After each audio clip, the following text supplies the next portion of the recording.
Democratic Senator from California, Adam Schiff, who is joining us to give us his reaction. Senator Schiff, thank you so much for staying up late with us. We really appreciate it. What was your reaction to the address tonight? Well, I think average Americans watching this speech found little reason to hope that anything the president was doing was going to improve their situation. You heard almost nothing about any efforts to bring down the cost of housing or the cost of food or the cost of anything else.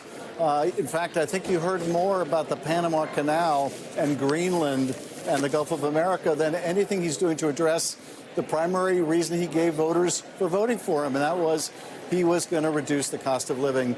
To the degree he did talk about it at all, it was to try to blame Joe Biden for his own failures. Meanwhile, the market is tanking thanks to this kind of needless trade war. I question the judgment of anyone who thought in the White House it was a good idea to start this trade war the night before he gave this speech. But nevertheless, a lot of distractions, a lot of the usual Trumpian falsehoods, a lot of the usual lack of self-awareness when he's talking about unelected bureaucrats. We couldn't help, of course, but think of the most unelected bureaucrat, that being Elon Musk in the gallery. So a long speech, much ado about nothing that's going to help the American people. What about his argument, though? He says, look, these countries are taking advantage of the United States. He says that these tariffs are necessary not just to deal with people who are coming across the border illegally, but also to deal with the flood of fentanyl. Now, of course, that's largely happening in China. We're not seeing that in Canada, for example, at all in the same levels. But does he have a point that the United States needs to get tougher in terms of its tariff policy in order to send a message? You know, first of all, when he was talking about America as the victim of all these other countries, really it reminded me that he views the whole world through the prism of victimhood. This, born into wealth guy considers himself the biggest victim. He considers America nothing but a victim.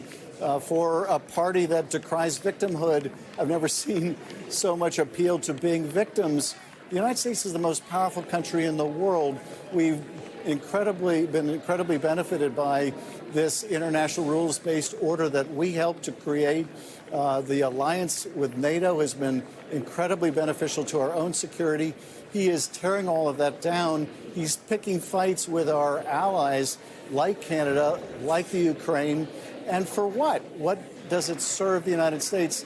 It doesn't. And I think you're already seeing them trying to find some face-saving way to do an about-face on these tariffs even today.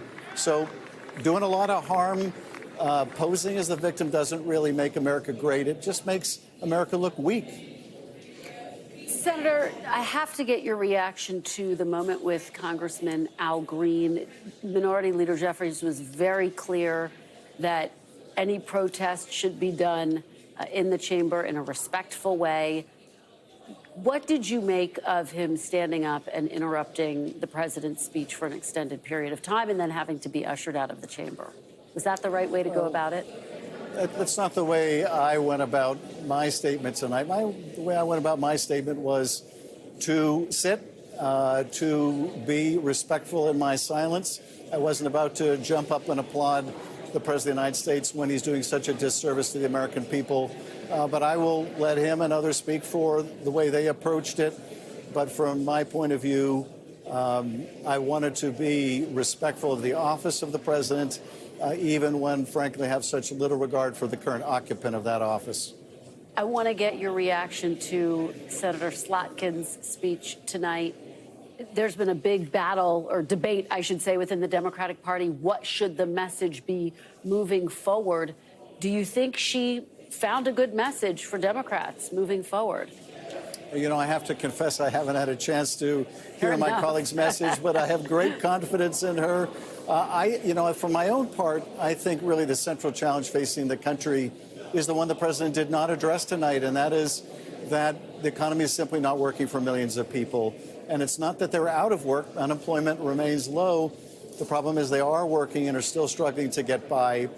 The president has no answer for that except for a tax cut for super wealthy people. But Democrats also need a positive and bold agenda to be offering to the American people. And that's where I would start. Senator Adam Schiff, thank you so much for your time tonight. We really appreciate it.